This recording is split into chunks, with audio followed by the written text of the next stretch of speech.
Voilà.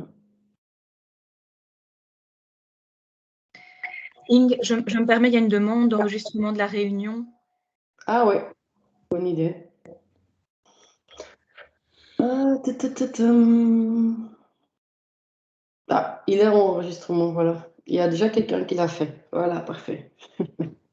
Voilà, donc voilà, suivi de la motivation à la vaccination. Donc 3 études, hein. Donc une étude qualitative qui a été faite et avec les résultats en septembre, une étude quantitative qui a été présentée en décembre, et alors le rapport de recherche donc de Vaxability qui va être présenté donc par les professeurs Tonus et Mailleux, hein, donc de l'UCL ULB, justement qui va un peu qui va analyser plus en profondeur donc les différents dispositifs qu'on a mis en place. Voilà. Donc, et donc pour justement, ce qui est important évidemment, c'est que on n'a pas attendu les résultats pour adapter nos actions et nos dispositifs à fur et à mesure, hein. Mais c'est quand même bien, je pense, de faire le point avec chacun entre vous autour de la table pour voir comment on peut maintenant encore prendre les conclusions plus loin et encore continuer à affiner nos stratégies pour la dose de rappel maintenant et même plus loin pour le futur. Donc voilà, donc je pense que tout le monde connaît le contexte de Bruxelles, hein, donc qui est quand même un contexte très spécifique, qui a également donc demandé de mettre en place aussi des dispositifs très spécifiques pour la vaccination, et donc que la solution one size fits all, hein, donc de travailler avec les centres de vaccination avec des invitations sur un moment spécifique, comme ça a été fait en Flandre avec un taux de succès très très élevé, que ça ne fonctionne pas pour Bruxelles. Et donc depuis le début de la campagne, qu'on a déjà mis en place l'approche de Leave No One Behind, de vraiment trouver également des stratégies qui sont vraiment adaptées au public spécifique dans notre région. Yeah. Donc premièrement, donc, on a mené cette étude qualitative donc, avec Marescon, qui a fait des enquêtes donc, avec 22 Bruxellois qui sont hésitants à la vaccination. Et donc, c'était vraiment des entretiens très qualitatifs, donc en ligne avec une durée de 60 minutes, donc 1 heure quand même. Donc, c'est quand même important de savoir que c'était vraiment en profondeur pour vraiment bien comprendre. Et donc, qu'est-ce qui sort de là? C'est que justement, ils ont l'impression qu'il y a de plus en plus de recommandations qui sont contradictoires quant à la vaccination, et également donc le sentiment peut de ne pas être écouté, donc d'être un peu reproché par le fait qu'ils ne veulent pas se faire vacciner et de ne pas vouloir écouter leurs préoccupations à l'avance, hein. Donc, quelque part, c'est aussi lié avec le fait, et ça, c'est quelque chose qui est donc vraiment à la source des différentes hésitations, qu'il y avait déjà, bien avant la crise de Covid, une incertitude, et donc au niveau de la fiabilité et de qualité du vaccin. Avec maintenant les différentes campagnes donc, et les différents messages qui ont été malgré tout assez contradictoires, justement parce qu'il y a eu de plus en plus des connaissances scientifiques qui ont montré qu'il fallait faire évoluer aussi les différentes applications des vaccins. Donc, par exemple, l'AstraZeneca qui était au début pas pour les 65+, par la suite uniquement pour les 45+, etc. Ce sont tous les éléments qui ont fait que cette incertitude et ce doute est devenu vraiment une méfiance, hein, et qui maintenant, donc de plus en plus, est encore confirmé, et donc que les gens disent oui, au début aussi, la vaccination était vraiment présentée comme la sortie de la crise. Maintenant, on voit que c'est juste un élément de la crise. On a dit qu'on devait avoir 2 doses, maintenant c'est devenu 3, peut-être encore avoir 4, etc., etc. Et donc, quelque part, vraiment, cette méfiance, entre guillemets, c'est malheureusement encore beaucoup grandi. Ce qui fait que aussi pour revenir à une situation de confiance, qu'il faut encore vraiment beaucoup travailler, hein. Et donc, qu'est-ce qu'on devrait faire? C'est vraiment faire preuve de l'empathie, donc de vraiment dire qu'on comprend donc, ce que les gens s'en doutent, et que justement qu'il y a des raisons aussi, que c'est pas du n'importe quoi, mais que c'est vraiment quelque chose qui est logique en fait. Aussi un peu donc que c'est pas les personnes qui veulent pas se faire vacciner, que c'est uniquement eux qui font que on va voir donc la continuité de la crise entre guillemets. Et donc il faut vraiment donc d'abord faire preuve d'empathie, après mettre en perspective, donc vraiment dire la valeur du vaccin comme une des solutions et quand même une solution importante contre la lutte contre le Covid, mais que c'est pas uniquement seulement avec la vaccination qu'on va s'en sortir. Et par la suite, alors, donc aussi les mettre dans une histoire, de dire, voilà, ce sont des choses qui sont dans l'évolution du temps. Et donc, quelque part, que petit à petit, on va, et c'est ce qu'on est en train de faire, sortir de la crise ensemble, avec l'évolution du virus, avec les différentes mesures d'accompagnement, etc. Et donc, la vaccination se cadre là-dedans et que, voilà, que c'est quand même important de le faire. Et le dernier point qui est évidemment très très difficile, mais où nous, on peut en tout cas faire encore des efforts, et je pense qu'on le fait déjà beaucoup, c'est vraiment de parler d'une seule voix et donc de vraiment avoir tous plus ou moins le même message pour que justement la communication univoque commence à s'installer de plus en plus et donc petit à petit comme ça, on peut rétablir la confiance. Donc ça, c'était l'étude qualitative. Alors, suite à l'étude qualitative, on a demandé à Into the Minds de faire également donc, une étude quantitative pour justement mieux explorer les différentes raisons que vous voyez ici à droite, donc pour un peu creuser où se trouve justement la confiance ou la méfiance et donc l'hésistance vaccinale. On a été enquêté plus ou moins 800 personnes bruxellois qui n'étaient pas encore vaccinées ou qui avaient reçu leur première dose au mois avec maximum une semaine. Et donc ça a été fait au mois de septembre, octobre, novembre. Et vraiment en octobre, en fait, parce que c'est entre le 30 septembre et le 3 novembre, et donc où justement les conclusions étaient résumées ici. Important de savoir aussi qu'il y a quand même, donc c'est une plus ou moins bonne représentation de la population, parce qu'il y a plus ou moins 30% qui n'ont pas de médecin généraliste. Hein. Et donc, qu'est-ce qui a été comme tendance?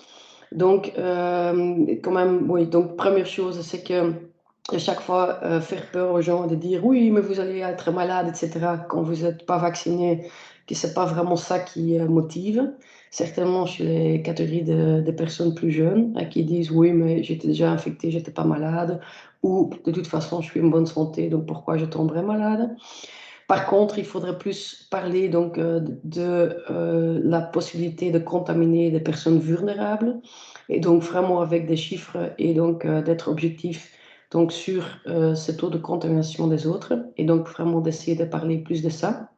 Et justement, et c'est pour ça que vous avez été invités nombreusement, justement que c'est surtout aussi le personnel médical qui est vraiment des personnes qui sont considérées comme des personnes de confiance.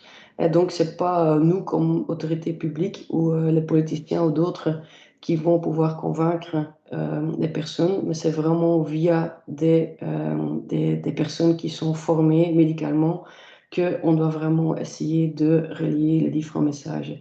Évidemment, et ça on va venir avec des personnes de confiance également, non médicales qui sont autour, mais vraiment, vraiment encore plus utiliser le secteur médical comme levier, comme on a aussi toujours fait, je pense, mais encore à renforcer. Et donc là aussi, donc, qu'est-ce qui sort de l'enquête? Donc c'est aussi que justement que c'est vraiment qu'ils sentent qu'il y a une pression forte sociale pour se faire vacciner et que donc ils se sentent pas du tout écoutés et également donc toutes les sources d'informations qui se contredisent, qu'il y a trop de voix, que les politiciens sont pas d'accord, etc. Que ça aide pas à se faire convaincre pour se faire vacciner. Donc, qu'est-ce qu'on devrait faire? Donc, c'est vraiment donc justement d'éviter qu'il y ait des arguments contradictoires qui sont diffusés. Évidemment, très difficile, mais certainement à notre niveau, essayer d'avoir un discours qui reste constant et le plus constant possible. Vraiment privilégier la communication donc, qui porte surtout sur le fait de protéger les autres, les proches et les personnes qui sont plus à risque. D'utiliser, et on essaie de le faire le plus, donc des canaux de communication distincts en fonction des cibles, de justement encore plus sensibiliser les professionnels de santé à l'importance donc des messages communiqués. Donc deux choses, je pense, donc encore plus impliquer le secteur médical justement pour diffuser le message et aussi de donner les mêmes messages. Un point important et que c'est quelque chose qu'évidemment la task force et les autres régions n'aiment pas entendre, mais c'est aussi un point qui est sorti de l'étude que c'est quand même important pour les non-vaccinés de pouvoir choisir leur vaccin. On a déjà beaucoup avancé dans ça aussi à Bruxelles où on a communiqué depuis longtemps quel vaccin on donne dans quel centre à quel moment. Et même maintenant aussi dans Bruvax, où on voit directement quel vaccin pour lequel on va faire la réversation. Et donc évidemment, donc à gauche ici, donc essayer de rétablir la confiance, hein, donc de beaucoup parler, de beaucoup écouter et de remettre en situation de réconfort pour les non-vaccinés. Et peut-être un peu bizarre, mais quand même, ce qui est sorti, que le CST a quand même incité plusieurs personnes à quand même encore se faire vacciner.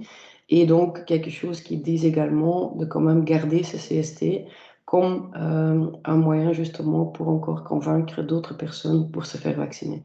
Et donc, avec le changement du CST de la semaine passée, vraiment voir comment on l'utilise comme levier pour encore inciter les gens quand même d'avoir aussi leur dose de rappel maintenant.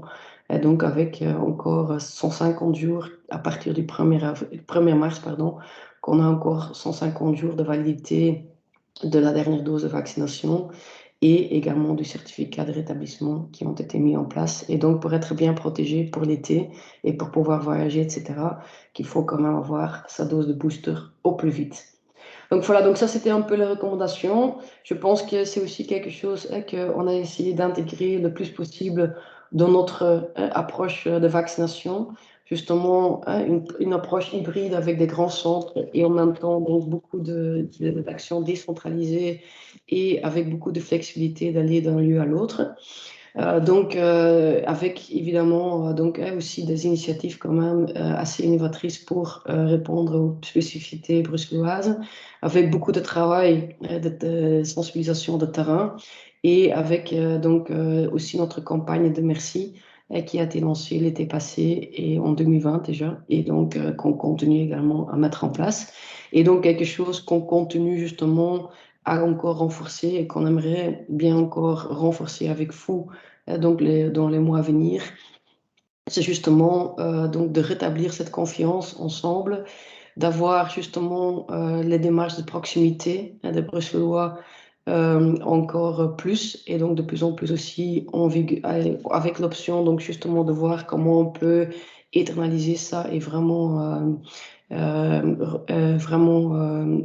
quelque chose de structurel au niveau de la médecine préventive dans le futur à Bruxelles et donc également donc de continuer justement la communication personnalisée avec les acteurs de soins et de terrain. Voilà.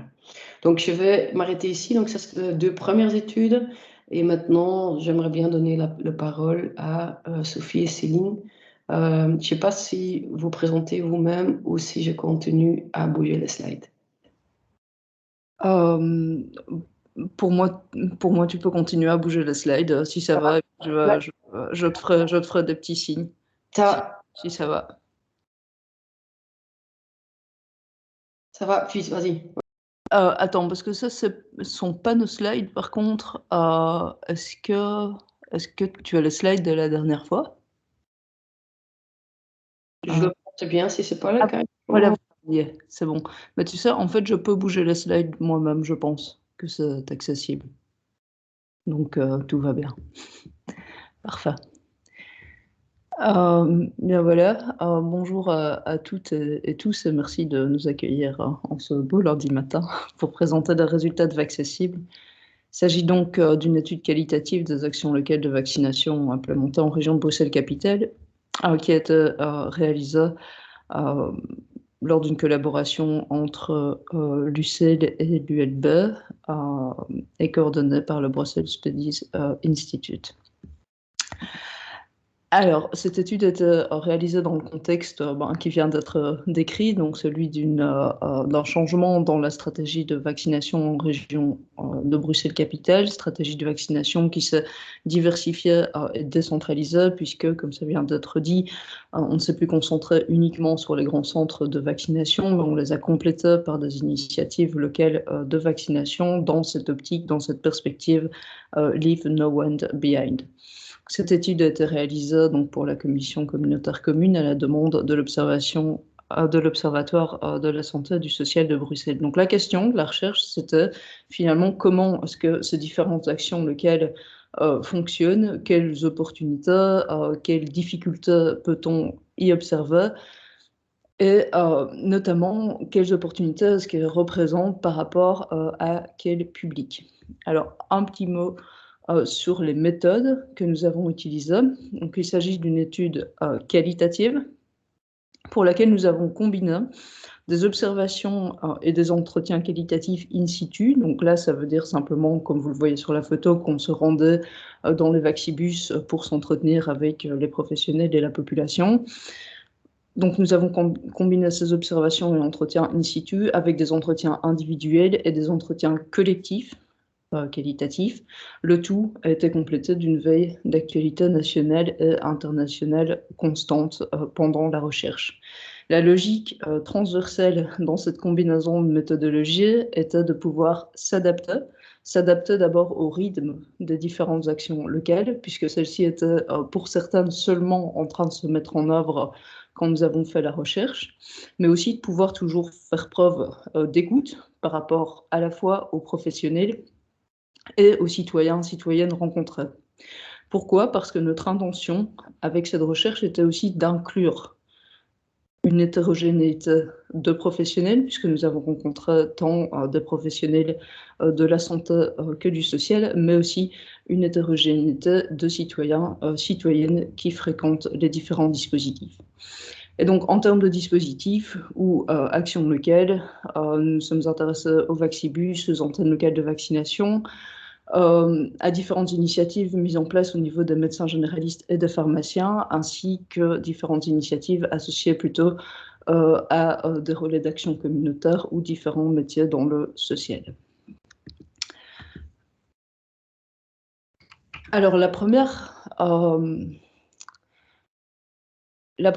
premier grand enseignement que nous avons retiré de ces différentes rencontres et des premières rencontres que nous avons réalisées dans la recherche, c'était la nécessité de se départir, de s'éloigner de l'approche habituelle qui va reposer sur des catégories démographiques, catégories régionales, socio-économiques ou culturelles, qui consistent à distinguer entre des groupes et des sous-groupes de la population.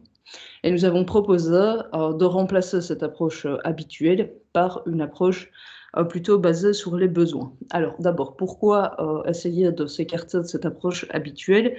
D'abord parce que nous avons constaté en visitant les différentes actions locales qu'elles n'étaient pas ou peu pertinentes. Qu'est-ce que ça veut dire? Simplement que les publics justement qu'on rencontre dans ces différentes actions locales représente l'hétérogénéité de la population. Il n'y a pas une action qui rencontre un certain public qu'on pourrait distinguer en termes d'âge ou en termes socio-économiques. Deuxième raison, évidemment, ces distinctions basées sur des catégories accentuent des divisions symboliques qui sont déjà fort prégnantes. Et dernière raison, selon les professionnels que nous avons rencontrés, elles risquent de renforcer l'hésitation vaccinale et même de transformer cette hésitation vaccinale en une opposition tant au vaccin qu'à l'État et à la société en général. Dès lors, cette étude met en avant le besoin justement d'adopter une approche alternative qui va plutôt s'ancrer sur différents besoins des citoyens et citoyennes par rapport au vaccin et par rapport à la campagne de vaccination.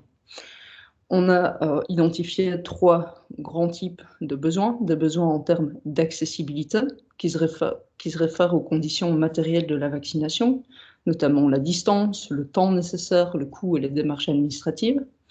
Deuxièmement, l'acceptabilité qui est relative à la perception du besoin et qui est lié aussi au risque perçu par rapport à la maladie et par rapport au vaccin. Donc, est-ce que j'ai besoin de me faire vacciner en fonction des risques que je perçois par rapport à ma santé, en termes de vaccin, en termes de Covid. Et alors, je vois quelqu'un qui demande si c'est normal d'être toujours au slide 18. Non, ce n'est pas normal, et donc c'est que en fait, la présentation ne change que chez moi. Ing, est-ce que tu peux passer au slide 21 du coup? Ouais. Ah, je sais pas, ça bouge, ça, donc c'est bizarre. Ah bon, ok. Voilà, mais je suis au 21, voilà. C'est bon? Ok, super, parfait. Voilà, j'espère que c'est réglé. Donc, vous avez maintenant les 3 types de besoins: accessibilité, acceptabilité et confiance. 3e type de besoin, essayer de rétablir la confiance, ça vient d'être dit aussi, relative au vaccin, relative aussi aux personnes qui l'administrent et évidemment aux 2. Alors, je vous invite du coup avec moi à faire avec moi ce petit déplacement donc, de cette approche basée sur les catégories vers une approche qui est basée sur les besoins. Et à partir de cette approche basée sur les besoins, nous avons essayé d'en tirer des implications à la fois pour la communication et pour l'action, c'est-à-dire au niveau des initiatives d'action locale de vaccination. Alors, pour la communication, finalement, on a proposé de résumer les résultats de l'étude avec cette petite phrase rapide et efficace, à savoir « ni slogans commerciaux, ni promesses politiques, mais de l'information, ni jugement, ni menaces, mais des explications ». Donc, l'invitation ici est claire. Il s'agit d'essayer de baser la communication sur une approche de santé publique et de promotion de la santé, où l'on tenterait de ne plus présenter la vaccination comme un devoir individuel par rapport auquel on est jugé ou par rapport auquel on se fait gronder si on ne le fait pas, mais plutôt comme un choix collectif. Alors, par rapport à l'action, l'idée est d'analyser et de tenter de faire évoluer les dispositifs en fonction des besoins auxquels... Sophie, excuse-moi, on a toujours un problème de blocage sur les slides. J'ai vu. Non, ce n'est pas... Je suis à 22, c'est ça, non? Oui, je suis au 22. Qui est la personne qui a démarré l'enregistrement? Peut-être que c'est cette personne qui est maintenant responsable de faire... je ne sais pas qui enregistre cette réunion. C'est moi, c'est Isabelle. Ah, ok. Mais je n'ai rien pris comme... Et est-ce que tu sais faire bouger les slides?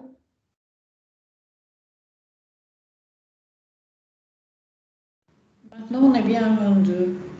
Tout le monde est au 22? Oui. Voilà.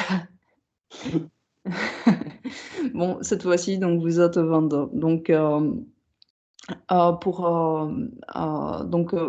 l'action, ce qu'on a proposé de faire en sondant sur ces besoins, hein, donc c'est de distinguer en fait 3 grands types, parce que comme Ing vient de le dire, dans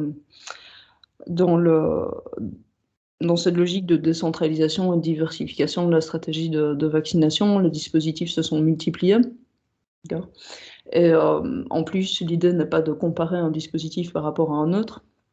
Donc, on a plutôt essayé de distinguer des grands types, qui sont des images en fait qui vont résumer des caractéristiques de plusieurs dispositifs, mais qui mettent en avant les caractéristiques qui nous semblent essentielles par rapport justement aux besoins de la population. Okay. Donc, je vais vous présenter ces 3 grands types de dispositifs. Et comme vous allez le voir, ils n'ont pas de frontières évidemment toujours très nettes, mais on peut les placer sur un continuum qui va de la centralisation à la décentralisation, de l'universalisme au particularisme, et aussi de la quantité de vaccins que ces dispositifs permettent d'attribuer vers la qualité de l'acte vaccinal. On peut passer au slide suivant, du coup.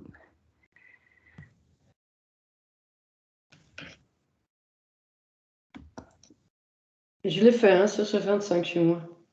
Pas chez moi. Donc là, c'est vraiment un problème, par contre.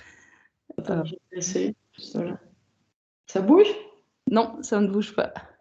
Je ne sais pas ce qui se passe. Chez nous, ça bouge. Ça bouge. Nous, on voit tes slides, Inge. Nous voyons ce que toi, tu mets. Oui, mais je suis toujours alignée avec Sophie. Donc, bon, je suis à 25 maintenant. Donc, je ne sais pas ce qui se passe, mais...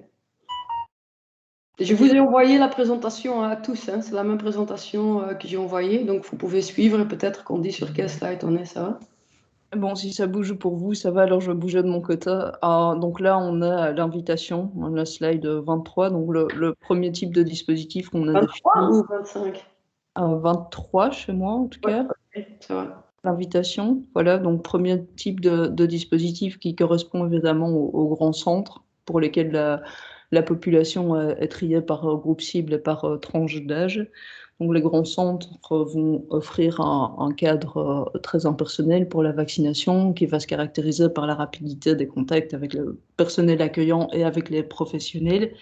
Alors, ce qui est important, c'est que les grands centres vont situer la vaccination, évidemment, dans une logique d'efficacité et d'universalité qui convient assez bien aux besoins de citoyens, citoyennes qui sont acquis au principe de la vaccination et qui sont prêts à aller se faire vacciner à partir du moment où ils reçoivent une invitation.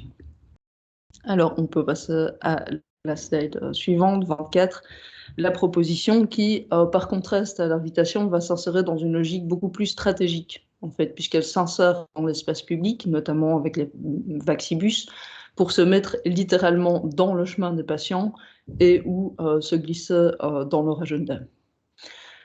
La proposition permet de rendre le vaccin accessible, mais aussi acceptable, puisque les professionnels qui travaillent dans ce type de dispositif ont plus de temps et peuvent faire preuve davantage d'écoute et répondre aux questionnements de bruxelloises dans un environnement familier. En l'occurrence, la proposition nous semble adaptée pour des citoyens, citoyennes qui sont plus hésitants par rapport à la vaccination.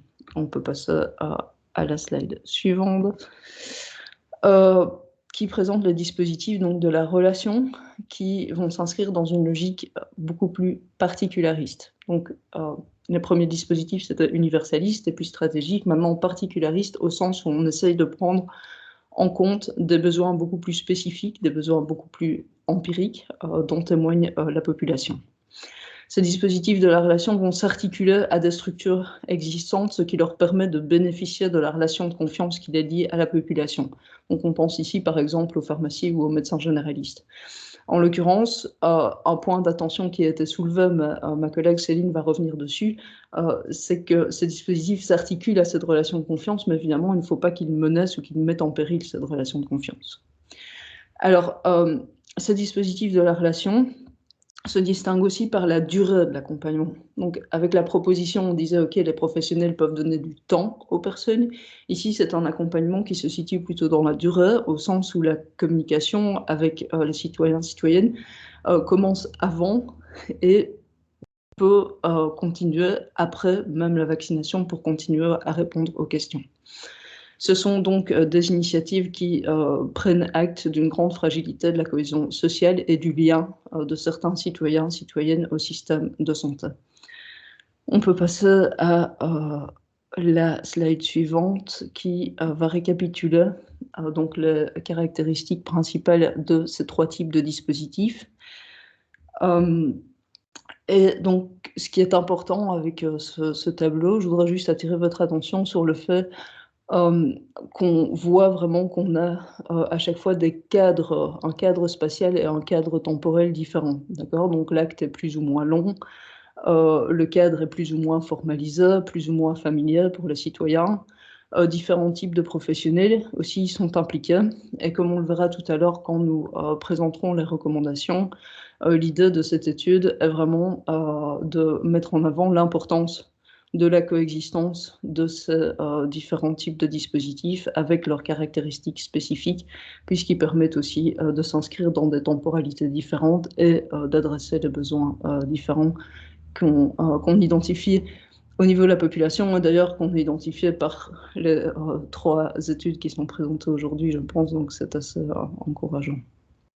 Je laisse la parole à Céline pour poursuivre. Merci Sophie. Donc comme Sophie l'a expliqué, on nous a chargé de travailler sur 5 dispositifs au départ et donc on s'est intéressés notamment au Vaccibus, aux antennes locales, comme ça cadre aussi le type de dispositif. Enfin, je voyais qu'il y avait une question là-dessus, quels étaient les dispositifs qui étaient visés, donc Vaccibus, antenne locale, appel téléphonique des 65+, le porte-à-porte, la sensibilisation et la vaccination en pharmacie et la vaccination en médecine générale. Voilà ce qui nous a amené à rencontrer différentes catégories de professionnels. Je ne sais pas, Ing, si tu peux appuyer pour qu'on… Voilà. Donc, en fait, on s'est intéressé à la manière dont, finalement, entre les politiques publiques et les publics visés, toute une série de professionnels étaient amenés à jouer le rôle de courroie de transmission. Et ce qui est important dans ce qui est ressorti de l'étude, c'est que loin d'être des simples exécutants des directives, évidemment, on a affaire à des professionnels qui vont être amenés à s'approprier ces dispositifs régionaux. Ils en constituent en fait un véritable rouage. Ils vont interpréter finalement les demandes des politiques publiques. Ils vont interpréter aussi et s'approprier les réactions des publics.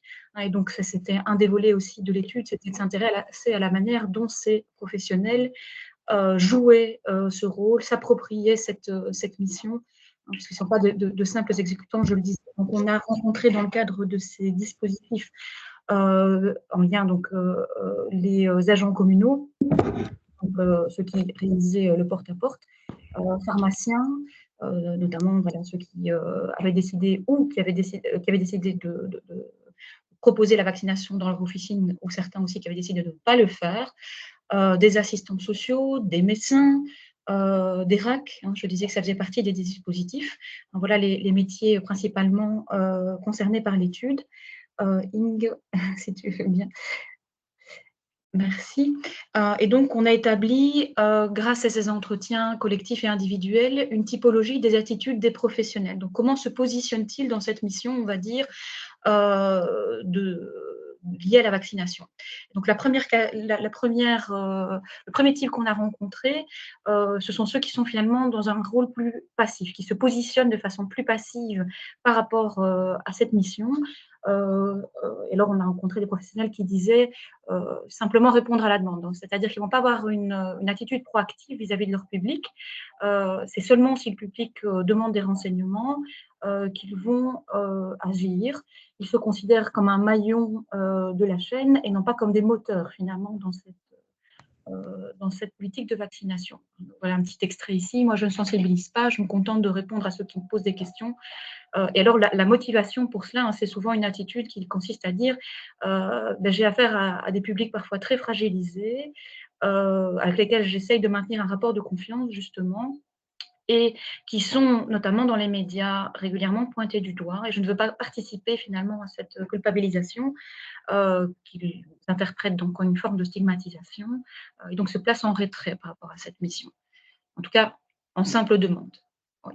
Alors, l'autre, donc déjà beaucoup plus actif, le professionnel qui se positionne comme un informateur.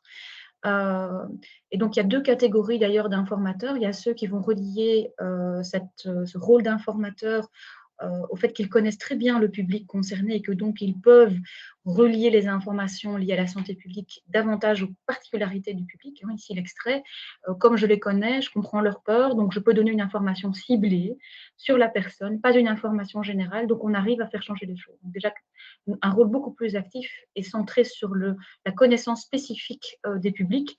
Je disais qu'il y avait une autre catégorie de personnels informateurs, professionnels informateurs, ce sont ceux qui développent une connaissance pointue sur l'évolution des connaissances relatives, par exemple, aux effets des différents vaccins.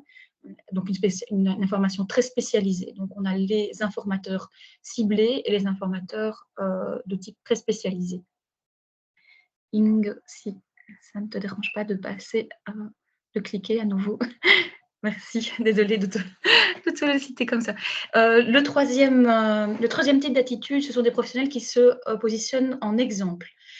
Et donc qui estiment que par la relation de confiance et aussi parfois de prestige dont ils jouissent vis-à-vis de leur public, peuvent jouer un rôle d'exemple. Moi, je mets un badge, donc c'est partir de sa propre expérience, la mettre en évidence pour convaincre le public concerné. Le Voilà.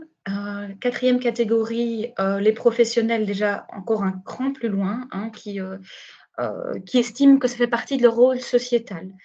Donc qui estiment que c'est tout à fait lié à leur métier, à la déontologie même du métier. C'est un rôle sociétal du médecin. On a un rôle même parfois, disent-ils, de contre-pouvoir. Là, c'est une personne qui se positionnait notamment par rapport aux messages véhiculés sur les réseaux sociaux. On a un rôle de contre-pouvoir, d'influenceur. On doit guider, on doit accompagner. Donc des personnes qui se positionnent vraiment dans ce rôle de préventeur. Et enfin, le dernier. Alors voilà, je dirais que ça c'est plutôt un rôle qui servait de repoussoir pour la plupart des professionnels. Certains très rares se positionner de cette façon, mais en général, c'est un rôle qui fait peur, celui-là, le rôle de professionnel contrôleur. Vérifier si les gens vaccinés ou les appeler, disaient certains, voilà, c'est intrusif, ce n'est pas notre rôle, hein, notamment quand il s'agissait, voilà, là ça faisait référence notamment au pop-up dans les pharmacies, ou ça faisait référence aux assistants sociaux qui devaient aller faire du porte-à-porte et qui se sentaient parfois mal à l'aise par rapport à ce rôle. Hein, donc on a quelques professionnels qui estimaient que c'était quand même au nom de la santé publique un rôle de devoir aller un cran plus loin encore que celui de préventeur, mais pour la plupart c'est vraiment une image de repoussoir par rapport à la façon dont ils perçoivent leur métier. Voilà, si tu veux bien passer à la dia suivante. Et voilà, donc on a toute une gamme d'engagement. Alors, il faut replacer, puisque ces professionnels sont vraiment un rouage essentiel, c'est important de comprendre les tensions aussi auxquelles ils sont soumis actuellement, donc tensions que vous connaissez évidemment bien, mais je les résume ici en quelques points, en tout cas par rapport aux observations qu'on a réalisées.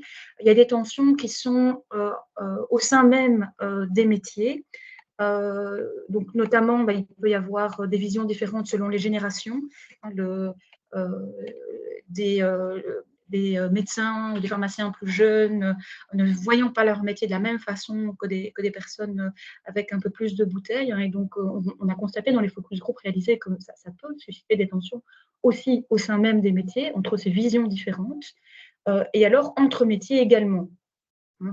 Qui fait quoi, qui peut vacciner. On a vu cette tension qui pouvait exister notamment entre pharmaciens et médecins. Donc, il ne faut pas négliger non plus le fait que ça, c'est des choses qui sont sans doute à réguler et à prendre en compte dans les messages, parce que ça peut bloquer aussi l'action des professionnels. Des tensions aussi autour de l'occupation des espaces, ou en tout cas au minimum des interrogations. On a des professionnels qui ont été amenés à intervenir dans l'espace public, si je pense par exemple au Vaccibus, et qui ne sont pas forcément habitués à ce type d'intervention. Donc, c'est aussi tout un apprentissage qui doit être fait. Dans les espaces professionnels également, je disais tout à l'heure, on a des médecins qui viennent vacciner dans les pharmacies. Pour certains, c'est vu comme une façon de faire avancer la collaboration dans le quartier, c'est vu très positivement. Pour d'autres, les espaces professionnels doivent être cloisonnés. Et donc là, il y a des barrières qui peuvent être, doivent être dépassées, je veux dire, si on veut en tout cas mettre en place ce type de dispositif. Tension aussi autour de l'espace privé, quand on fait du porte-à-porte. Pour certains professionnels, on le disait, ça peut être vécu comme extrêmement intrusif de devoir faire ce type d'action, et donc ça implique d'être réfléchi pour que ça corresponde à la déontologie des assistants sociaux, par exemple. Alors, en termes de temporalité, il y a une tension qui peut exister aussi entre une temporalité de crise qui impose évidemment d'agir rapidement et d'être assez efficace dans les mesures menées. Et d'autre part, une implication de plus long terme. Certains disaient, voilà, moi, ce qui est important aussi pour moi, c'est de maintenir un lien avec ma patientèle sur le long terme, et de ne pas les braquer à cause d'une intervention, on va dire, trop ciblée, trop forte à un moment donné. Et alors, autre élément, c'est aussi la question du financement, évidemment. Derrière cette question de la temporalité, il y a bien sûr toute une série de financements qui ont été liés à la crise, des inputs ciblés qui ont été donnés à ce moment-là. Et ça n'empêche que, du coup, ça peut poser question pour certaines personnes qui s'engagent, du coup, qui se demandent et que va-t-il en être dans le long terme. Je pense au RAC, par exemple, qui ont d'ailleurs été prolongé, hein, mais certains acteurs disaient, mais voilà, on s'implique avec eux, mais on se demande, voilà, ça demande du temps, tout ça, dans quelle mesure est-ce que cet effort va être récompensé sur le long terme. Alors, autre élément, mais c'est lié à ça également, on a des professionnels qui ont l'habitude de travailler sur des problématiques globales de santé, hein, et la promotion de la santé de façon en période de routine, c'est quelque chose qui implique différents domaines de la santé de la personne. Or ici, certains sont mal à l'aise avec l'idée de devoir cibler le message sur le vaccin seul, hein. Et donc disait, il faudrait en fait, et c'est ce qui est le plus efficace, disait-il, qu'en fait on puisse entrer par des problématiques de santé plus globales, des problématiques sociales aussi plus globales. Finalement, les patients, ils arrivent avec des problèmes de logement, avec des problèmes liés à la précarisation qu'implique la crise, et de pouvoir entrer par là pour pouvoir ensuite sensibiliser au vaccin, c'est plus efficace que de faire une action qui est extrêmement ciblée. Un ressort important, et Sophie l'a dit tout à l'heure, c'est la confiance sur laquelle ces professionnels peuvent compter et qui est une ressource évidemment importante pour la sensibilisation, mais souligner également que c'était un rapport fragile, hein, et qu'il fallait du coup le protéger également, hein, et donc une des difficultés évidemment pour ces professionnels, c'est de naviguer, hein, dans le maintien de cette confiance et en même temps de pouvoir s'en servir, hein. Donc, pas l'instrumentaliser parce que sinon ils se trouvent en difficulté vis-à-vis de leur public, et en même temps pouvoir la mobiliser à bon escient. Alors le dernier élément, mais là vous ne serez pas non plus surpris, c'est que tout ça et que la volonté des professionnels finalement de s'impliquer se heurte également à une charge de travail qui a fortement augmenté suite à la crise, hein, et donc des difficultés aussi à pouvoir absorber cette charge de travail supplémentaire. Voilà, je cède à nouveau la parole à Sophie qui va résumer maintenant les recommandations principales que l'on fait par rapport à cette étude.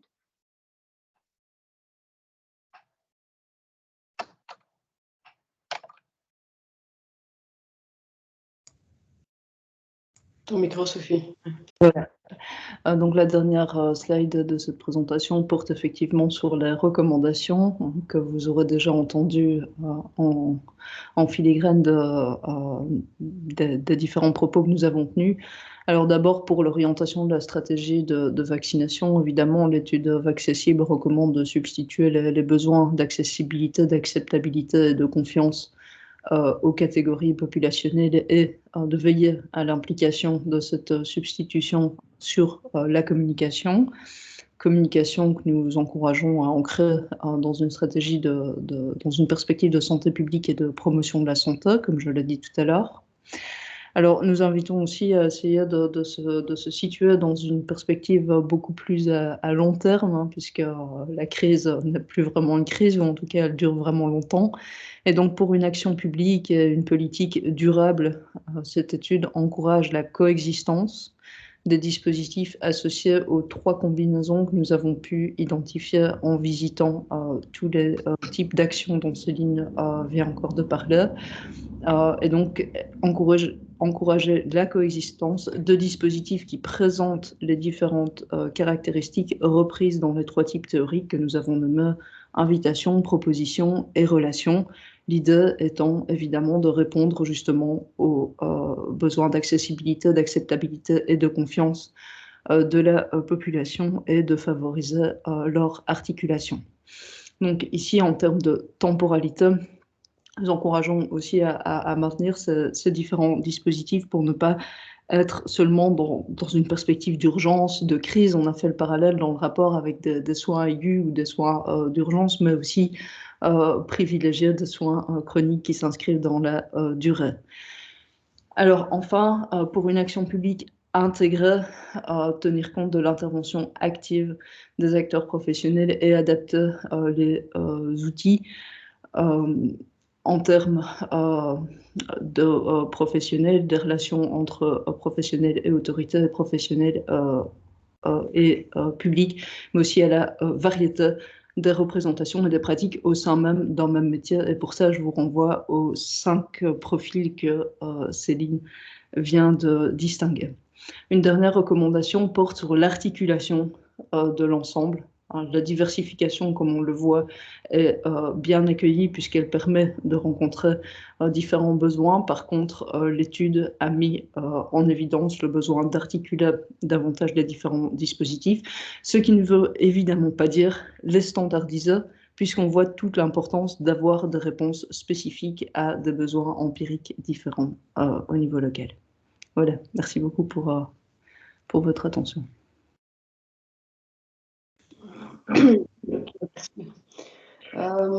Voilà, donc ça c'est la fin. Donc voilà, donc je pense que mais je vais m'arrêter là puisque je ne vais pas montrer la slide de conclusion. Je préfère faire un tour de table maintenant et donc d'avoir un peu voilà vos feedbacks et également donc qu'est-ce que vous en tirez comme conclusion et peut-être comme action potentielle pour vous, hein, et en deuxième lieu pour le dispositif en globalité. Hein. Et donc je propose de faire un petit tour de chacun par ordre alphabétique. Donc je vais commencer avec Anne. Anne Herzeel, je mag beginnen. Met A's, hè. Dus, Dank u Inge om mij de spits te laten afbijten. Ja, zeer boeiende gegevens. Hè. Ik herken heel veel. Ik had juist een bedenking bij die 5 profielen, avec les 5 profils. Hein. Des professionnels, j'ai l'impression qu'il y a aussi des professionnels qui ont un mixte, qui sont un peu hybrides et qui utilisent leur effet contrôlant justement pour pouvoir sensibiliser. Donc, allez, là, j'ai quand même, je voudrais bien mettre une petite réserve. Ce qui me manque un peu dans le tout, c'est, allez, en participant dans les projets locaux décentralisés, hein, comment maintenant collaborer avec, par exemple, les instances communales, avec les acteurs de terrain pour augmenter cette couverture vaccinale, quoi. Parce que ça fait maintenant des mois et des mois qu'on sensibilise, qu'on informe. Et donc, je m'imagine que parmi les prestataires de soins de première ligne, il y a une certaine lassitude. Hein. Peut-être que notre résilience est un peu en chute en ce moment. Donc, comment garder ça au niveau, on va dire. Ouais. Ok. Céline, tu veux réagir tout de suite? Oui, je ne sais pas si on fait d'abord un tour complet, si tu préfères fonctionner comme ça. Mais sinon, sur le premier aspect, donc je suis tout à fait d'accord, je ne vais peut-être pas insister là-dessus, ce sont des idéotypes, ça veut dire qu'effectivement, on ne peut pas ranger un professionnel dans telle catégorie. En général, c'est un mix, en effet. Hein, donc, sur le plan méthodologique, j'aurais dû préciser, ça, ce sont bien sûr, en général, ils empruntent à plusieurs de ces attitudes et surtout, ils le font aussi en fonction des situations auxquels ils sont confrontés parfois, je veux dire, quand leur public est plus ou moins ouvert à la discussion. Donc, effectivement, ce qui est important de retenir, et c'est par là qu'on terminait les recommandations, c'est qu'on n'a pas affaire à des professionnels qui sont tous en ordre de bataille et d'accord pour transmettre les messages tels qu'ils sont préconisés. Hein. Donc, on a affaire à des appropriations vraiment. Et je crois que c'est normal, en fait, parce qu'ils sont confrontés à des situations qui sont différentes, parce qu'à nouveau, parfois, ils doivent faire des choix en fonction de la déontologie et de priorités qu'ils estiment par rapport à leurs patients. Donc, c'est peut-être aussi de pouvoir intégrer ça dans les messages. Ça, c'est la réponse à la deuxième partie de la question. C'est que de pouvoir, on va dire, moduler davantage les messages à l'égard des professionnels pour pouvoir justement tenir compte du fait que c'est pas qu'il n'y a pas une seule attitude de ces professionnels vis-à-vis de leur rôle et qu'un même professionnel peut d'ailleurs être amené à naviguer d'une attitude à l'autre en fonction des situations. Et donc, ne pas standardiser, je pense, c'est justement voilà, pouvoir tenir compte. Si vous êtes plutôt dans un rôle de l'information, voilà ce qu'on vous propose de faire, voilà quitte à ce qu'ils empruntent justement différents messages en fonction de la situation. Ok, merci pour cette précision. Et donc oui, je propose que quand il y a des questions de clarification, etc., qu'on répond tout de suite. Si c'est plutôt de recommandations, hein, et donc, ou des choses comme on mieux collaborer, etc., je prends pour la fin pour un peu résumer, si ça vous va. Ça va? Bien? Ok. Sophie voulait aussi encore réagir.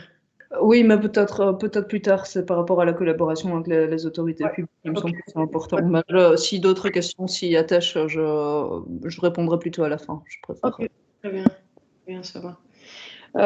Ok, Annick, Dermine. Goedemorgen, bedankt. Ik denk dat we heel veel herkennen en vanuit onze eigen ervaring een stukje kunnen bevestigen. Ik denk dat wat ik een beetje gemist heb in heel het verhaal is het kan aan mij liggen, ik had ook een slechte verbinding en misschien niet heel goed geluisterd op elk moment. Dat is de tijd die nodig is om mensen mee te krijgen in een verhaal dat ons vandaag overkomt.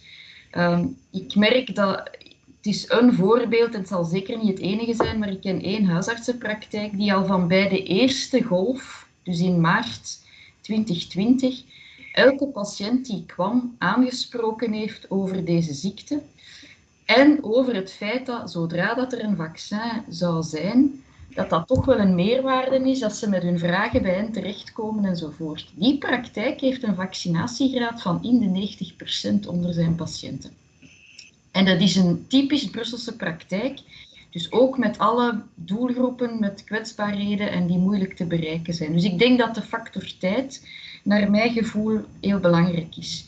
Het tweede wat ik hoor in onze acties op het terrein is mensen die twijfelen, die zeggen, ja, maar het is zelfs mijn huisarts of mijn dokter die zegt dat ik mij niet moet laten vaccineren, want er is, en dan de klassieke elementen. Dus ik volg heel erg het discours van vertrouwensfiguren hebben een heel belangrijke rol, maar we hebben echt wel een probleem op het terrein dat de professionals niet allemaal op dezelfde lijn zitten. En ik denk dat we dat moeten durven benoemen, dat dat een probleem is. Wie dat er gelijk heeft of niet, ik ga dat debat nu niet aan, maar dat is een probleem op het terrein. En dan, ik denk dat dat eigenlijk het belangrijkste is. Ja, de samenwerking met overheden, lokaal en eenzelfde boodschap verspreiden. Ondanks alle inspanningen die geleverd zijn, is ook dan nog altijd een werk van aandacht. Hè. Er zijn verschillende bevoegde instanties en er worden er een aantal vergeten misschien ook zelfs tijdens dit onderzoek, dat weet ik niet. Maar in ieder geval, er worden ook vanuit de hoogste overheden tegenstrijdige boodschappen gestuurd naar het Brusselse terrein, wat niet geholpen heeft. En dat is met de beste bedoelingen en met de beste intenties, maar het heeft wel effect op het terrein. En dan denk ik dat het goed zou zijn dat alle actoren loskomen van de heilige huisjes en van de betonering van eigen taken en verantwoordelijkheden, maar dat we de focus leggen op samenwerking. Maar dat is denk ik wel gezegd. Dat is zo'n beetje mijn reactie op wat ik vandaag gehoord heb. Ok, thank you. Tout le monde ok? Tout le monde a compris? Yeah? Ok, très bien. J'en profite parce que, avec l'explication de Annick,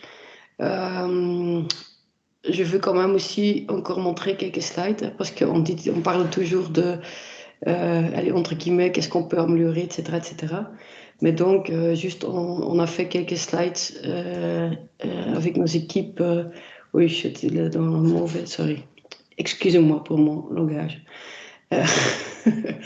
Voilà, donc, juste pour vous montrer avec quelques petits slides que je trouve très très bien faits. Et donc là, vous voyez au courant des mois, donc le nombre d'actions qui ont été multipliées. Donc ici, vous voyez, et j'espère que tout le monde le voit, donc le premier trimestre, donc on avait surtout nos 10 centres de vaccination. Pendant l'été, on a multiplié à 34 locations. Et donc, jusqu'à la fin de l'année, on a été vacciné à presque 400 lieux de vaccination. Donc, juste pour dire que cette décentralisation a été faite très, très vite. Ensuite, vous voyez un peu par les différentes actions comment ça s'est fait. Et donc, des antennes, la Farm en Tour, qui est vraiment un success story, je pense, à Bruxelles. Les centres de Vaxi, le Vaxi for All, donc pour le public très précarisé. Je pense qu'il y a même des choses qui manquent ici. Et notre Vaxibus. Et ce qui a quand même fait que, et c'est ça que je voulais surtout montrer, est que quand même pour les premières doses, pour les 18+, on était donc à 27% premier trimestre. Il y avait aussi pénurie de vaccins à ce moment, donc à prendre en compte. Pas tout le monde était invité, etc. Donc avec l'été, on est allé jusqu'à 66%. Et donc avec la différence entre, quand même encore assez visible entre les communes plutôt au nord, à la croissance pauvre, et au sud de Bruxelles. Et donc, par la suite, avec la décentralisation des actions, fin décembre, on a quand même vu que même dans les communes qui ont le plus de mal, on est quand même arrivé déjà à 75% pour le 18+. Je voulais juste le partager parce que je pense que nous tous ensemble, on peut vraiment être fiers de ça et ça montre aussi que ça fonctionne et justement qu'on a aussi encore du potentiel pour les doses de rappel également. Donc, et la remarque d'Anne sur la résilience et justement la fatigue, je pense que c'est un peu partout. Et donc, en effet, à voir comment on peut le retrouver un tout petit peu. Quoi. Donc, voilà. Voilà, Sophie, tu voulais réagir? Oui, rapidement par rapport à tout ce qui vient d'être dit et à ce que tu viens de montrer, Inge. Moi, je pense que c'est vraiment intéressant de voir la diversification et l'éclatement vraiment de la stratégie et la grande augmentation qui reflète bien la nécessité qu'on a au niveau bruxellois, comme le public est beaucoup plus hétérogène, on le sait, il y a toute une série de besoins qui sont beaucoup plus hétérogènes aussi. On a tout cet éclatement maintenant, la fatigue dont certains témoignent, etc. Évidemment, peut être lié aussi à cet éclatement et à la difficulté de trouver un équilibre en fait entre l'université qui est demandée dans la communication, dans le message qui est transmis, et toutes ces particularités, cette grande diversité. Mais je crois du coup que là, c'est aussi un sujet de réflexion hyper intéressant de se dire, OK, on voit qu'on a besoin d'une grande diversité et vraisemblablement ça permet d'avoir des résultats. Mais alors, quand on a cette diversité-là, comment est-ce qu'on articule toutes ces petites initiatives pour ne pas faire deux fois la même chose et pour ne pas se faire, pas continuer à se fatiguer? Ça, c'est une chose. Et ensuite, comment est-ce qu'on peut trouver un équilibre entre des besoins qui respectent, une façon de communiquer qui respecte des besoins empiriques spécifiques, que ce soit au niveau de la population ou des professionnels, et un message univoque. Donc là, je pense que c'est vraiment deux axes de réflexion qui ressortent de vos questions qui me paraissent vraiment très intéressants. Yes, ok. Céline? Oui, si je peux embrayer là-dessus, je pense qu'un élément important et qui fait écho aussi à ce que Annick vient de mettre en conversation, c'est la possibilité d'avoir des espaces où les professionnels discutent, en fait, et se coordonnent. Parce que finalement, bon, pour certains d'entre les actions qu'on a vues, c'était déjà des actions coordonnées avec plusieurs métiers, plusieurs structures. Mais pour d'autres, si on pense aux pharmaciens ou aux médecins généralistes, finalement, il y a assez peu d'espaces de discussion, beaucoup d'espaces d'information, ça oui, mais peu d'espaces de discussion. Or, comme on le disait tout à l'heure, c'est dans la discussion aussi, et on l'a vu dans les focus group, que se forge justement à la fois l'identification d'actions qui peuvent être menées et aussi le fait de comment gérer parfois la tension qui peut exister entre la façon dont je vois mon métier et puis ces ce nouveau rôle qu'on me demande de jouer, ou parfois justement certains disent mais c'est exactement dans notre métier, hein, mais dans la discussion du coup il y a des solutions pratiques aussi qui sont trouvées. Et parfois, justement, par rapport à ces questions, on ne veut pas stigmatiser le public, mais on veut l'accompagner, mais on veut quand même, parce que c'est un problème de santé publique, on veut trouver les actions qui sont plus spécifiques à tel ou tel type de public, le fait d'avoir des espaces de discussion. Le problème, c'est que dans un temps de surcharge, comme on le disait tout à l'heure, il faut trouver ces espaces de discussion, il faut les financer, ou bien il faut trouver ça, c'est peut-être quand même aussi une piste, c'est d'avoir des temps et de les permettre pour ces professionnels dans le concret aussi du travail. Yes, merci. Cécile, on va passer au suivant parce qu'il y a encore des gens qui doivent encore donner leur feedback. Oui, assez d'accord avec ce qui a été dit précédemment, mais ça serait peut-être mieux que ou Michel de Volder ou Christophe prennent la parole au niveau médecin généraliste. Ok, Christophe ou Michel? Ouais, Michel, je ne sais pas si tu es là, sinon vas-y. Je vous écoute. Oui, j'ai vu que tu étais là, mais je ne savais pas si tu étais prêt à intervenir. Donc, alors par rapport à tout cela, c'est un petit peu un commentaire, une réflexion que effectivement je vais un petit peu lancer. On a du mal, effectivement. Enfin bon, cette mission, on l'avait bien volontiers prise en charge dans le début, bien sûr. Bon, globalement, on a pu faire quand même pas mal de boulot et de travail dans ce sens. Ça devient beaucoup plus compliqué. Parce que on a affaire effectivement à des gens qui sont beaucoup plus résistants, aussi toute une série de gens qui déjà quand ils viennent dans nos cabinets, ne sont pas pour l'allopathie et ils viennent plus pour se rassurer qu'autre chose et donc je vais faire d'autres traitements et tout va très bien docteur et je n'ai pas besoin de quoi que ce soit et donc par rapport à cela, c'est la nature qui fait les choses et donc c'est des arguments évidemment qui sont très forts. Et puis plus dernièrement, depuis ce mois de janvier, il y a quand même évidemment les faits qui commencent à évidemment renforcer leurs convictions aussi. La nature de l'épidémie aujourd'hui au Omicron, la gravité, la virulence, les cas hospitalisés, oui, mais on n'a pas plus de décès, les soins intensifs, ça, ils ont peu d'esprit collectiviste et donc c'est peu un argument et que petit à petit, écoutez, voilà, on est tous contaminés. Alors ils sont tous contaminés effectivement et donc j'ai mon immunité maintenant naturelle et donc voilà, je et c'était que cela, pour que cela. Pourquoi voulez-vous faire 3 doses? Et puis on parle déjà d'une 4e et jusqu'au bâton. Et donc voilà, ça commence à être bien plus compliqué à gérer dans notre cabinet en compte de conviction que ça ne l'était avant. Et ça devient même plus virulent aussi dans le sens de pourquoi encore on continue à nous embêter avec ça alors que les pays commencent à revivre normalement et à relâcher la pression. Pourquoi ici on continue avec cela et donc voilà, ça devient tendu, je trouve, en tout cas de ce qu'on entend et de retour qu'on a, ça devient tendu et manifestement clivant et voilà.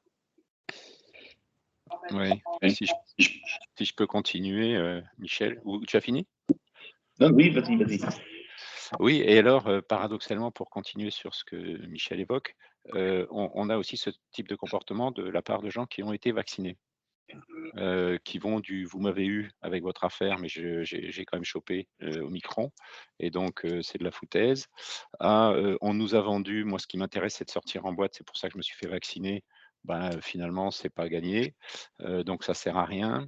Ou alors, moi j'avais pas très envie de me faire vacciner, je l'ai fait quand même jusqu'à la 3e dose et finalement j'en tire aucun avantage vis-à-vis du reste de la population parce qu'on va tous être malades et on va tous avoir notre certificat de recovery certificate, enfin de guérison, pardon, pour l'anglicisme. Et voilà, pour illustrer ce que continue à dire Michel, pour élargir peut-être un petit peu face à ce que vous nous avez présenté, oui, c'est très intéressant, mais j'ai envie de dire, pour paraphraser, pour faire mon petit Spinoza de rien du tout, on est ici et maintenant. C'est-à-dire que tout ce que vous décrivez, c'est une radiographie, c'est même pas un scanner, hein, puisque toute la temporalité, comme le disait Annick, s'écrase évidemment quand on a cette vision-là. Mais on est ici et maintenant, c'est-à-dire qu'est-ce qu'on en tire? Qu'est-ce qu'on peut changer? Et moi, j'ai pas l'impression que, hormis un élément important qui perturbe tout ça, par exemple une obligation vaccinale, si on va à l'extrême, je vois pas très bien ce qui pourrait changer dans l'attitude des gens. Voilà, l'attitude des gens, elle est fixée, sauf ceux qui arrivent maintenant en âge de se faire vacciner, mais ils ont 12 ans. Donc, ils vont suivre le mouvement, ils vont suivre leurs parents, ils vont suivre leurs copains, ils vont suivre leur groupe de conversation, leur WhatsApp, que sais-je. Voilà, c'est ce que je perçois pas dans ce qui nous est présenté là, c'est qu'est-ce qu'on en fait finalement? Il y a eu un élément nouveau, là, c'est Omicron, mais il n'a pas joué en faveur, dans la mesure où beaucoup de gens, moi j'ai même des patients, des voisins, des membres de ma famille, enfin comme nous tous, qui veulent se faire contaminer par Omicron. J'en sais même qui n'y arrivent pas. Je veux leur dire, bah, écoute, c'est que tu as déjà des anticorps, mais qui ne sont pas mesurables, mais ils sont dans ton nez, je ne sais pas où ils sont, c'est probablement des IgA, mais enfin, je ne pourrais jamais te le prouver, mais laisse tomber, tu ne vas pas y arriver, quoi. Et donc, ça devient complètement irrationnel. Et je vois pas, je vois pas ce qu'on peut en tirer de tout ça, même si je suis d'accord avec tous les constats, même si on peut refaire l'histoire, on s'est chamaillé, Inge et moi, au sujet de la médecine générale, tout ce qu'on veut, tout ça, c'est du passé. Mais voilà, qu'est-ce qu'on fait ici et maintenant avec ceci? Et je vois pas très bien comment on pourrait drastiquement faire changer les choses sans un élément qui vienne traverser tout ça.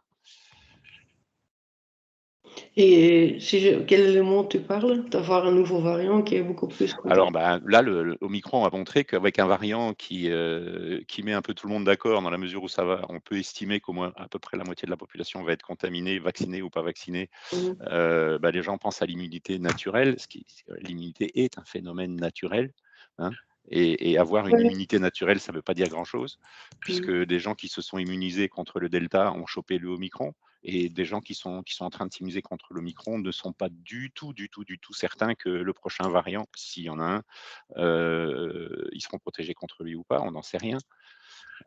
On a la même chose avec la grippe tous les ans, mais avec une temporalité qui est beaucoup plus étendue, évidemment, qui nous laisse le temps de nous préparer.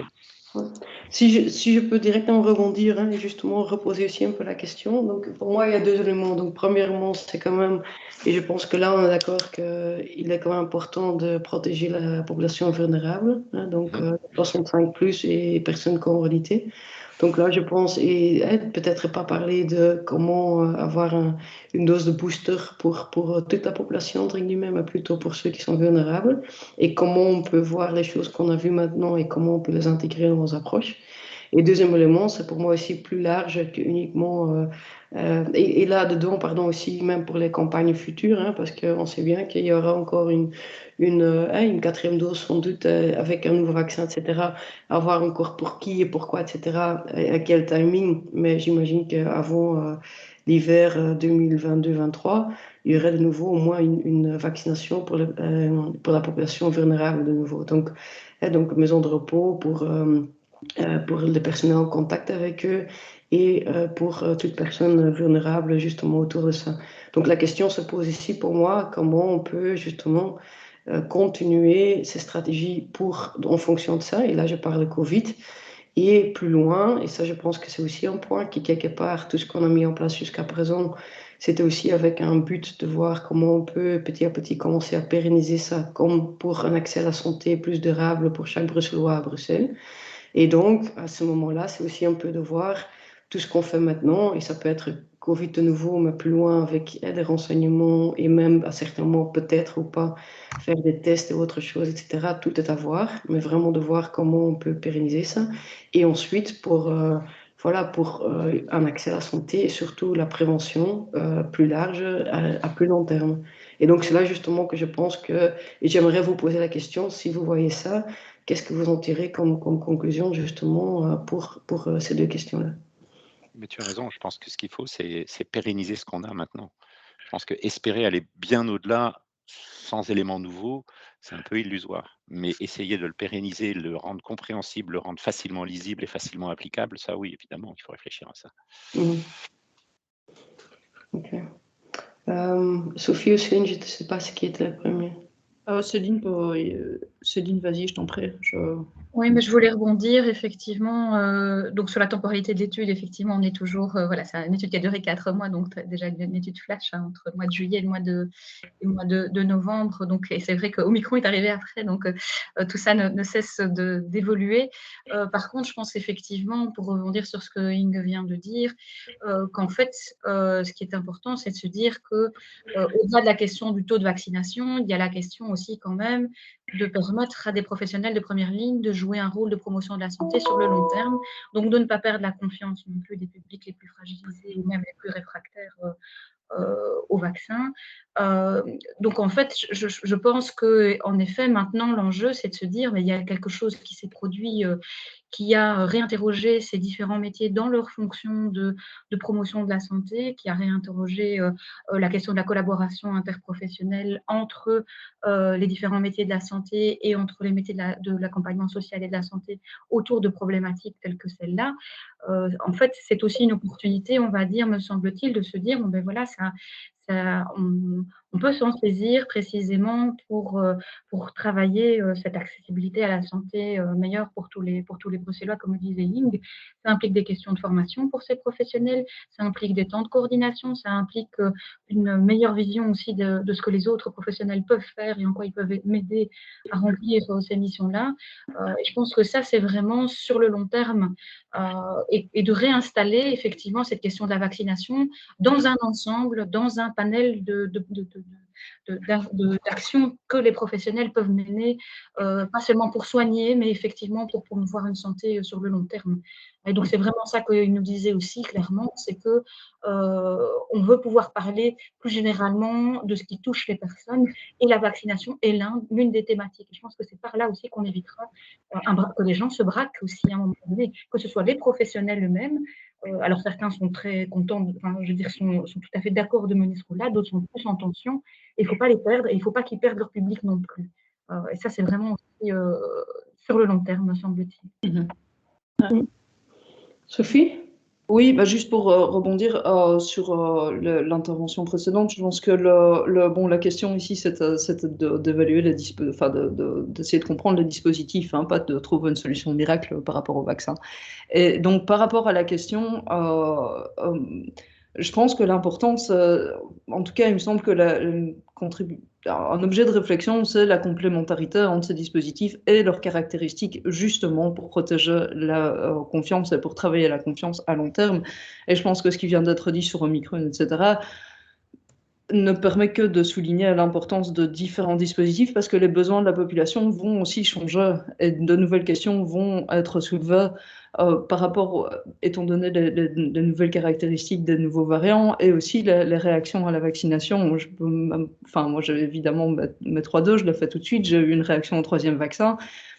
Ça va évidemment déclencher, je ne parle pas de moi, mais ça va déclencher des questionnements qui vont demander peut-être d'autres approches dans le futur pour des personnes à qui une simple invitation a suffi au départ. Je pense que, voilà, mais donc avoir en vue qu'il faut des dispositifs qui répondent à différents besoins, et justement, ça permet, je pense, de clarifier la réflexion sur comment est-ce qu'on les articule sur le territoire en fonction de cette diversité que l'on connaît, quoi. Merci. Patricia. Oui, Inge, je me permets de lever ma main parce que je vais devoir vous quitter et j'avais quand même d'abord, je voulais vous remercier pour les études que vous avez faites parce que je crois que c'est vraiment intéressant. Il y avait une particularité qui m'a interpellée, c'était le fait que vous disiez le rôle important que les soignants avaient pour sensibiliser la population. Et évidemment, on a quand même, quand on regarde les chiffres de vaccination des soignants à Bruxelles, les taux sont quand même très variables, en tout cas dans les institutions de soins, d'une institution de soins à l'autre. Et comme Annick y référait tout à l'heure, il y a aussi dans les médecins ou dans les soignants en première ligne, sans doute des taux qui sont très variables ou des messages qui sont très différents. Et donc, je me posais la question de savoir, finalement, est-ce que dans votre étude, vous avez fait un genre de sous-population pour faire un double-clic sur, tiens, pourquoi est-ce que les soignants ne se font pas vacciner et est-ce que les raisons sont les mêmes que la population générale bruxelloise, de telle manière à ce qu'on puisse faire un plan d'approche sur ces soignants, puisque là, on pourrait faire un plan par déclinaison sur la population, avoir un effet multiplicateur sur la population qui évidemment est très importante. Et alors, je rejoins aussi, je crois que c'était le docteur Barbu qui parlait de finalement, est-ce qu'à un certain moment, on ne va pas devoir passer à l'étape supérieure pour aller passer par la vaccination obligatoire pour vraiment avoir un effet mais qui est en contradiction avec ce que vous dites, parce que vous parlez aussi de c'est pas par la peur qu'on y arrivera, etc., etc. Donc voilà, débat ouvert, mais c'était surtout ma question, surtout c'était est-ce qu'on sait exactement ce qui retient les soignants? Est-ce que c'est la même chose que la population normale? Et est-ce qu'il ne faudrait pas travailler encore là-dessus, malgré qu'il y a eu beaucoup de sensibilisation au niveau déjà du personnel à ce niveau-là? Merci. Et merci à vous pour l'étude d'ailleurs. Pour répondre à ça, en tout cas, les études que nous on a fait, c'était pas spécifiquement Zoom sur les soignants, mais ils étaient quand même compris. Et donc, je pense qu'on peut partir du fait qu'on peut extrapoler. Hein. Et juste pour aussi rebondir un peu à la vaccination obligatoire, etc., ce qui m'a aussi étonné, c'était justement le fait que les mêmes gens qui disent il faut pas allez, il faut nous écouter, etc., qui disent mais il faut continuer avec la stratégie des CST parce que ça va quand même forcer un peu les gens de se faire vacciner. Donc, c'est aussi un peu contradictoire en ce truc-là. Donc, voilà, donc à réfléchir, je pense. Et bon, le débat sur la vaccination obligatoire est en cours. Donc, à poursuivre, je pense, mais en même temps, voilà, faire cette sensibilisation et tout, je pense que oui, il faudrait qu'on réfléchisse quand même toujours comment le faire. Et maintenant, avec Novavax, le nouveau vaccin, on va quand même essayer de voir un peu si on pourrait, oui, on en trouver encore des gens qui sont intéressés, surtout au niveau de personnel de soins, et peut-être faire le Zoom, peut-être oui, mais je vais peut-être aussi laisser répondre encore Sophie et Céline pour voir s'il y a chez eux, il y a eu un focus spécifique. Donc, pas dans le cadre de cette étude-ci, mais j'ai des étudiants qui travaillent sur cet aspect-là, qui sont eux-mêmes soignants, donc, parce que c'est aussi toute une difficulté, évidemment, dans les enquêtes.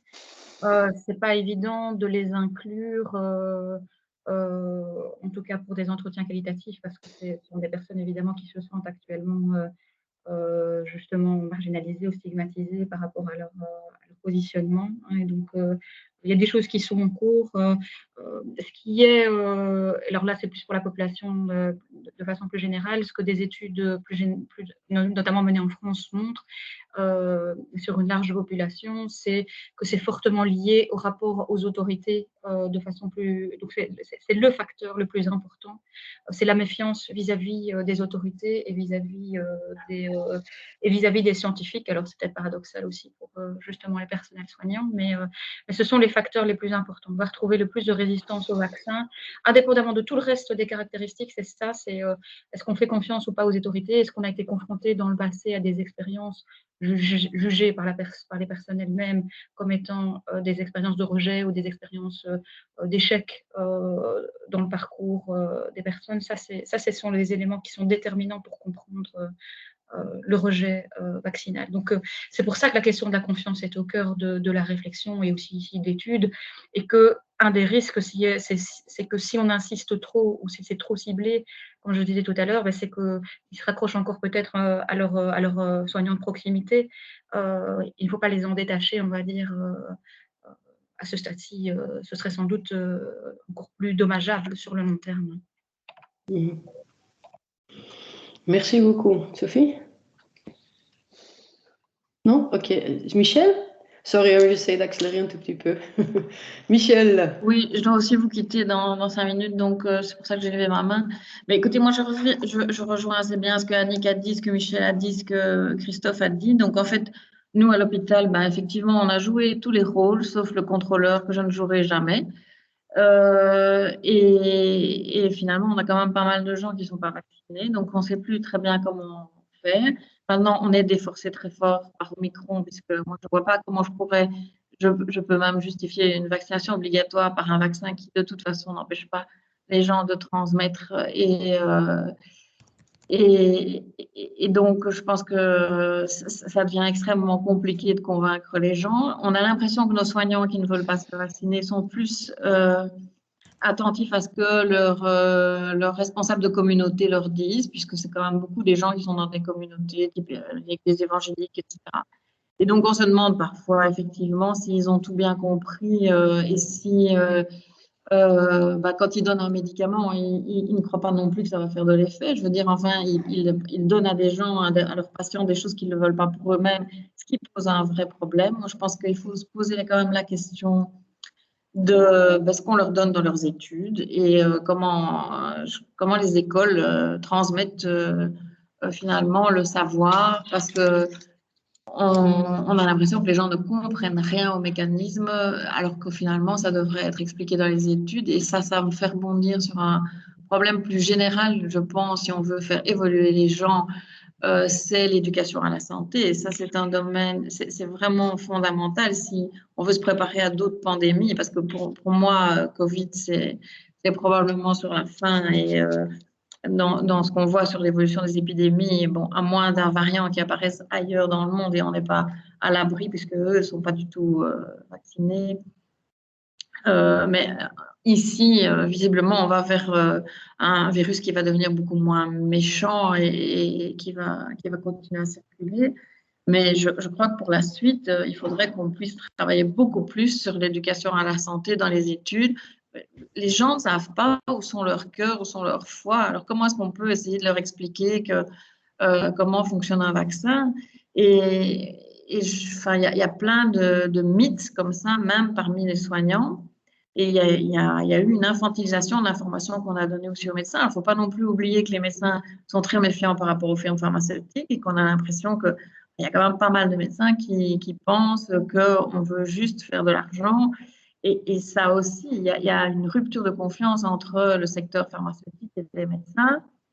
Mais parce qu'on voit dans des tas d'autres domaines qu'on vend des choses qui ne servent à rien ou qui n'ont pas de plus-value, mais on les vend très très cher. Et tout ça fait partie à mon avis, des réticences de certains soignants, médecins compris, quoi. Simplement, ils n'y croient plus. Et quand on a approché les firmes pharmaceutiques d'un peu près, ben oui, on peut avoir des doutes. Hein. Donc, et alors, je pense qu'il faut aussi entendre que maintenant, on va se poser la question des effets secondaires. On a beau dire qu'il n'y a pas d'effets secondaires, mais voilà, ça n'a pas valeur de vérité révélée. Mais moi, j'ai tout un groupe de coureurs autour de mon mari. Tous ceux qui se sont fait vacciner se sont blessés dans les jours qui ont suivi le vaccin. Donc, comme s'il y avait un état qu'il faut être prudent quand on fait du sport, juste après être vacciné. Et donc, moi, ils viennent tous me trouver en disant, c'est ton foutu vaccin, pourquoi est-ce que tu m'as demandé de me faire vacciner? Et c'est que j'ai une fréquence beaucoup plus élevée de blessures parmi les gens qui sont très entraînés après avoir fait. Donc, tout ça, il ne faut pas nier, il ne faut pas rejeter, il faut prendre et analyser. Et je pense que, ben oui, c'est ça notre enjeu.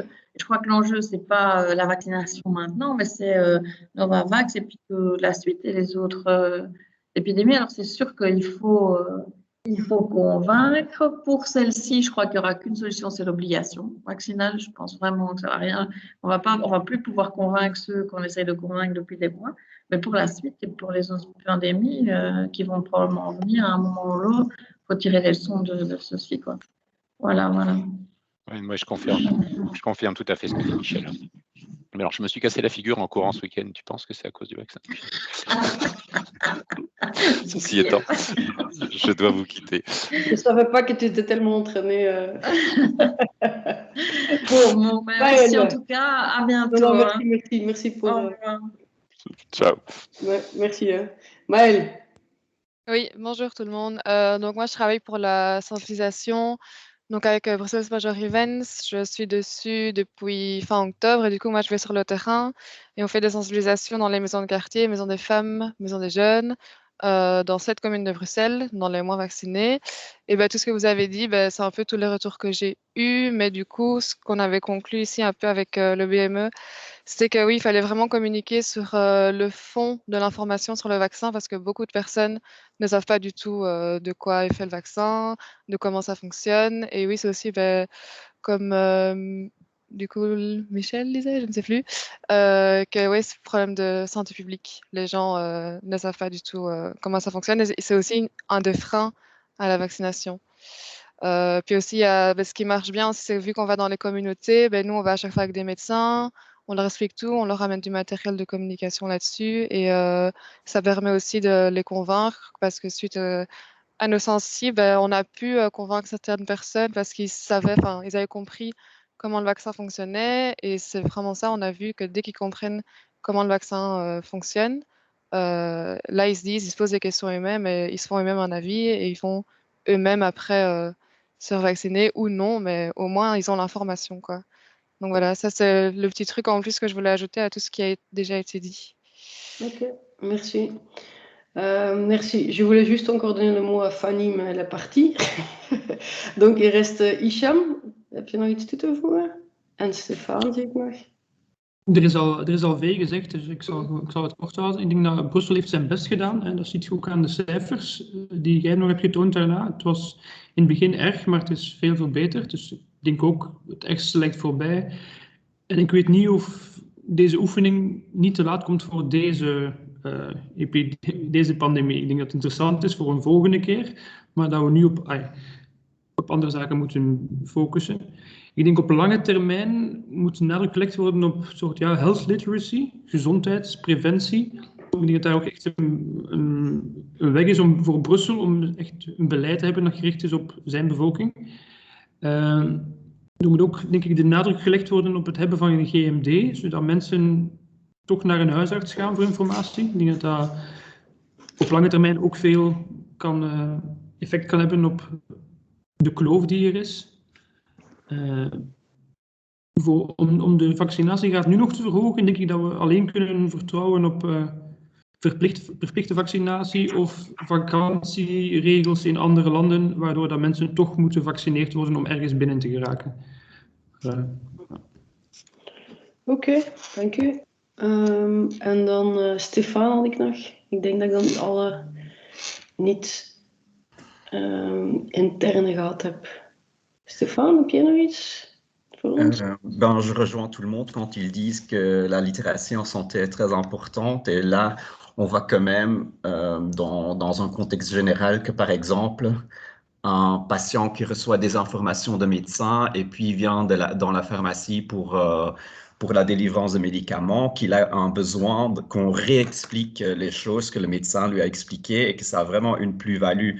Et donc, je rebondis sur ce que toi, tu as dit, Inge, sur ce message univoque qui est diffusé par tous les prestataires de soins. Je pense qu'il y a quand même encore un grand travail ou un besoin d'une communication ciblée aux prestataires de soins, hésitant pour que le même message soit diffusé partout. Donc, je pense que c'est quand même, peut-être comme Hicham dit, c'est trop tard pour la crise maintenant, mais c'est quand même un point d'attention.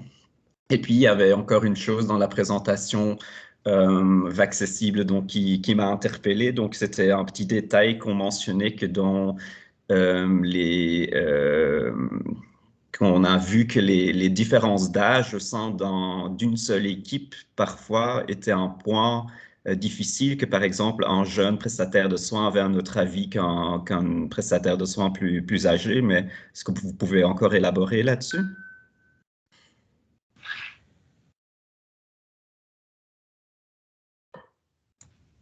Céline, je pense que... Sorry, j'étais... J'arrivais plus à ouvrir le micro, oui. Donc effectivement, il peut y avoir des visions différentes liées à la formation reçue probablement, et donc entre générations, la façon de concevoir le métier peut être assez différente. Et donc là il est clair qu'il y a aussi des effets hiérarchiques en fait, hein, et donc les plus jeunes ne sont pas forcément non plus entendus tout le temps, hein. Ça dépend évidemment des contextes. Il y a des endroits où c'est très ouvert, où la discussion se fait de façon très horizontale, et d'autres où ça n'est pas le cas. Et donc il n'y a pas forcément d'accord. Mais donc c'est vrai que c'est l'importance, nous semble-t-il, effectivement, d'avoir des espaces de discussion et de prévoir des espaces de discussion qui permettent entre professionnels de se confronter parfois, mais aussi de se mettre d'accord sur ce qui fonctionne, ce qui ne fonctionne pas. Et bon, voilà, évidemment, quand on est dans des contextes comme ceux qu'on a rencontrés d'ailleurs, où on va dire la réflexion justement sur le rôle de prévention est très avancée, ben ça permet à tout le monde d'avancer, pour le dire. Je ne sais pas si ça répond à la question, hein, mais c'est ce qu'on a observé. Plus concrètement, ce n'est pas que vous voyez que, par exemple, les prestataires de soins plus jeunes sont plus convaincus de la vaccination que ceux qui sont plus âgés. Ce n'est pas ça que vous voulez dire? Alors, ce qu'on a vu, mais à nouveau, le problème, c'est que c'est une enquête qui était limitée dans le temps, hein, et donc on ne peut pas généraliser, cet aspect-là en tout cas ne peut pas être généralisé, mais ce qu'on a vu dans des focus group rencontrés, c'est que c'était presque l'inverse, c'est que les plus jeunes étaient plus dans un rôle de dire c'est terminé la médecine paternaliste où on dit aux gens ce qu'ils doivent faire. On est dans un partenariat avec nos patients beaucoup plus avancé. Moi, ils se positionnaient d'ailleurs beaucoup plus en termes de je fais à la demande, mais je ne veux pas stigmatiser. Je suis un maillon de la chaîne, c'est aussi aux autres professionnels de santé de prendre leur part. Et donc, il y avait à nouveau pas de généralisation possible parce que c'est un focus group, donc soyons quand même prudents avec ça. Mais il ne faut certainement pas partir du principe que les plus jeunes seraient davantage ouverts à un rôle plus actif. Ce n'est pas ce qu'on a observé. Ok, ça va. Merci beaucoup à tout le monde. Je pense que c'était très riche. Et je ne sais pas si notre cabinet veut encore conclure quelque chose. Jean ou Johanna Oui, merci Inge. Mais effectivement, c'était très riche et très varié comme. Mais moi, je retiens en tout cas au niveau du cabinet 3 informations centrales à ramener. D'abord, évidemment, dans la gestion Covid, Omicron, aujourd'hui, on est très loin et on ne va plus pouvoir modifier énormément de choses, si ce n'est tenter encore d'améliorer certaines situations. Mais c'est certainement toute une analyse de pérennisation pour la prévention sanitaire en cours et à venir, avec peut-être des situations au moins aussi compliquées à gérer, à prévoir et anticiper pour les années à venir si elles se présentent, et on peut penser qu'elles se présenteront. La base d'un socle de communication partagé, mieux partagé que ce qu'on a pu faire au début de la crise Covid est certainement un axe important pour réunir des acteurs de la première ligne, d'être bien alimentés avec des choses qui sont certifiés avec des éléments didactiques, pédagogiques à partager pour que quelque part à tous les échelons de l'accompagnement du citoyen dans le suivi préventif, voire même curatif, que les gens s'y retrouvent et qu'on puisse participer à cette éducation. J'ai beaucoup aimé la remarque très pertinente à 2 niveaux qui devra certainement être évaluée au niveau des pouvoirs publics. La première, c'est la qualité de l'enseignement des soignants. Il y aura probablement pas mal de leçons à tirer de cette crise Covid pour aller voir comment mieux former, comment mieux échanger, comment mieux accompagner les soignants par rapport à l'éducation professionnelle et puis les discours qu'eux peuvent tenir dans le cadre de l'exercice de leur fonction. Et le point très pertinent, et je sais de quoi je parle pour y avoir travaillé pendant 30 ans, c'est la relation du milieu industriel pharmaceutique, voire medical device d'ailleurs pour élargir, avec les acteurs de la première ligne. Une relation qui doit peut-être être améliorée, amplifiée, pour que chacun trouve sa place et sa vraie place par rapport à tout ça, et que des corrections doivent certainement être apportées également dans les collaborations entre des institutions qui développent et produisent et des prestataires qui prescrivent et distribuent ce type de produits. Il y a certainement là aussi un axe qu'il faudrait travailler et analyser. Et merci pour tout ça. Ok, merci beaucoup. Oui, donc je pense que les choses que Jean a dit, que ça résume un peu aussi les points que j'ai notés. Et donc, vraiment, je pense que c'est ça le grand message, de voir comment ensemble. Et je prends quand même aussi encore avec le point justement de prévoir des espaces de coordination et de discussion. Je pense qu'il y en a plus aujourd'hui qu'il y avait dans le passé, justement, à cause du Covid. Et donc, à voir comment on peut justement aussi pérenniser ça d'une manière, et même aujourd'hui déjà commencer aussi à améliorer encore certains aspects. Et je retiens aussi ce qu'Anne avait dit sur ça aussi, entre les communes, les acteurs de sensibilisation et la première ligne notamment, à aujourd'hui, et à voir un peu justement ensuite tout ce qu'on fait déjà aujourd'hui maintenant et les autres choses, comment le pérenniser. Donc voilà, merci beaucoup. Je propose que, voilà, comme c'était demandé, donc vous avez reçu les slides, mais je vais les redistribuer comme ça, tout le monde l'a eu, parce que c'est dans l'invitation maintenant. Et on va également prévoir une version in het Nederlands. Dus ik denk dat het belangrijk is. Il y a een executive summary de l'étude aussi qui a été menée sur Vaxability. On va également vous transmettre ça. Donc, voilà, je propose qu'on regarde dans les semaines et les mois à venir, parce qu'on est en train de travailler justement sur la fin de la phase fédérale et tout le reste, etc. Donc, comment petit à petit, on peut mettre ça en musique avec vous tous ensemble. Donc, un tout grand merci et pour votre attention, parce que c'est quand même une longue échange, mais très riche, je pense, et une très belle après-midi déjà. Voilà. Merci. Bonne journée. Merci. Merci. Et peut-être aux internes, si vous avez des réactions, par mail, s'il vous plaît. Yeah?